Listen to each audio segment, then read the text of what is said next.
They called it Operation Mincemeat, and it began with a corpse that would change the course of history. In the spring of 1943, British intelligence officers faced an impossible task: convince Hitler that the Allies would invade Greece, not Sicily, and they had only one chance to make him believe the lie.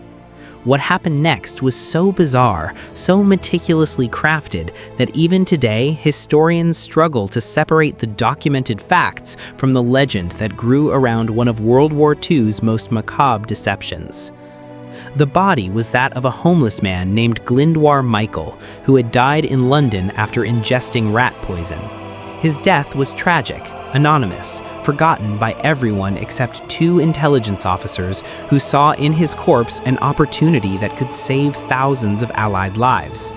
They took his body, dressed it in a Royal Marines uniform, and gave him a new identity: Captain William Martin of the Royal Marines. But creating a believable person required more than just a uniform and a name. It required a complete life, a history, even a love story. The intelligence team became architects of a ghost's biography.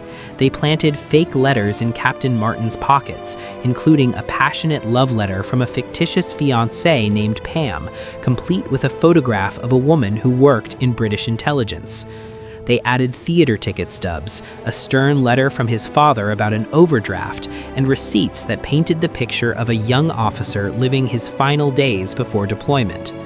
Every detail was scrutinized, every item aged and worn to appear authentic, because they knew German intelligence would examine everything with ruthless precision.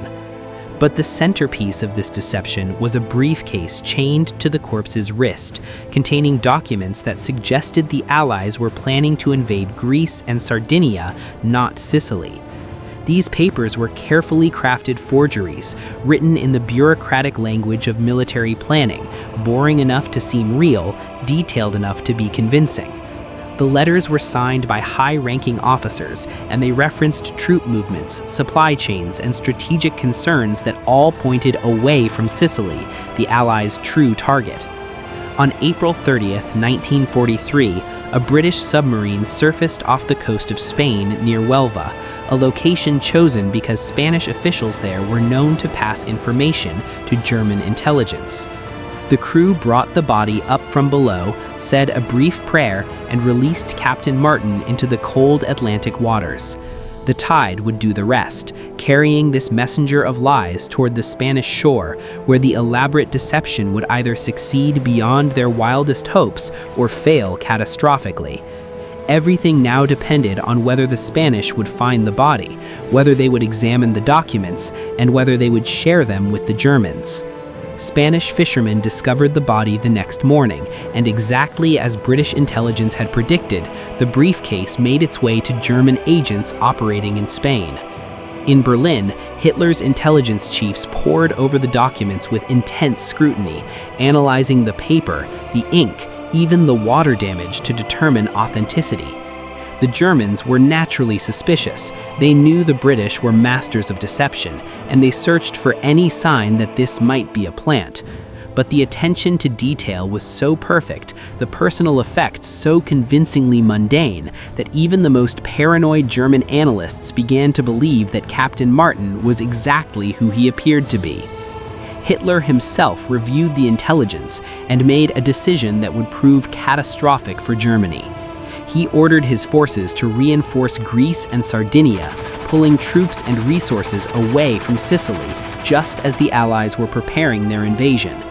Entire panzer divisions were redirected, coastal defenses were strengthened in the wrong locations, and German naval forces were repositioned to defend against an attack that would never come. When the Allies landed in Sicily on July 9, 1943, they encountered far less resistance than they had feared, and the invasion succeeded in ways that exceeded even the most optimistic Allied projections.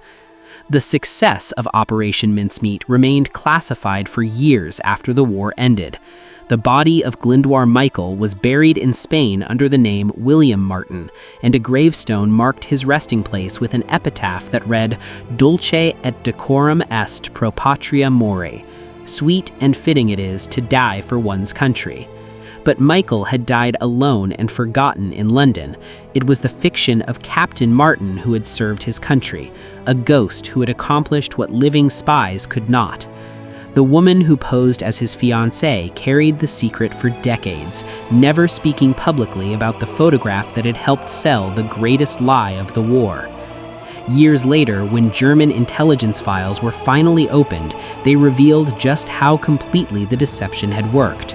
German analysts had written confident reports declaring the documents authentic, and they had praised their Spanish contacts for securing such valuable intelligence.